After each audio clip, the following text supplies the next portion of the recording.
Look, I thank the Deputy Speaker for the call. The opposition will support this motion.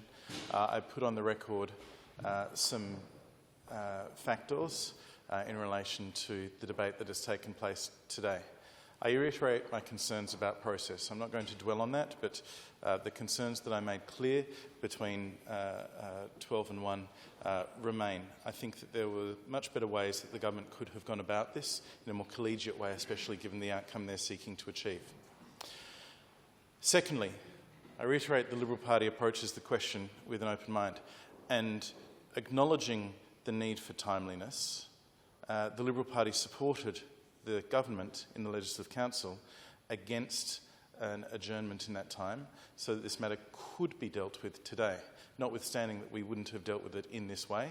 It provided a mechanism to deal with it today, to start a committee inquiry sooner rather than later, and that is a good thing. I remain concerned about certain aspects in the motion that were not amended by the Legislative Council, particularly in relation to the timeliness of the timing of the return. The Deputy Premier may note that we had a relatively modest amendment that we put forward in the Legislative Council of an extension of even just 5 weeks, which we felt might have provided some extra time. We are concerned about the brevity of this committee. We'll make best endeavours in the time available to inform ourselves of the information necessary. We remain concerned about the lack of breadth of the terms of reference. We will make best endeavours in good faith to use the terms of reference as they are to explore some of the other issues that I referred to earlier, which I'll restate very briefly to ensure that it's very clear.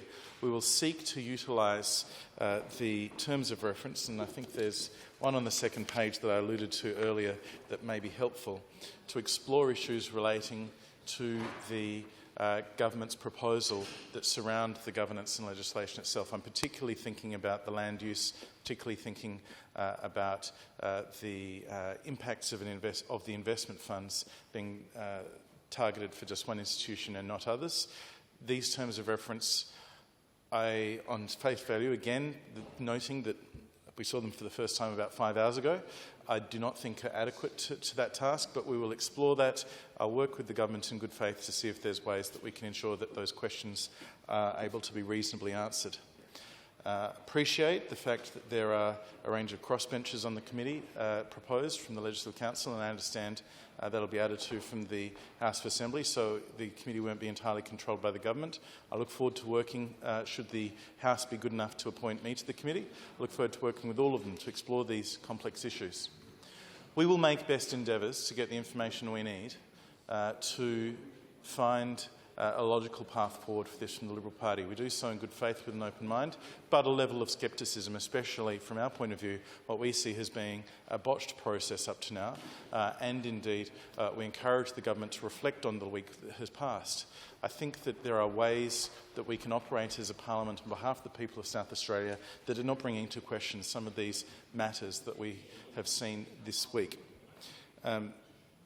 With that said, while I'm disappointed in many aspects of the terms of reference and the time frame, the motion before us is that the amendment from the Legislative Council be agreed to.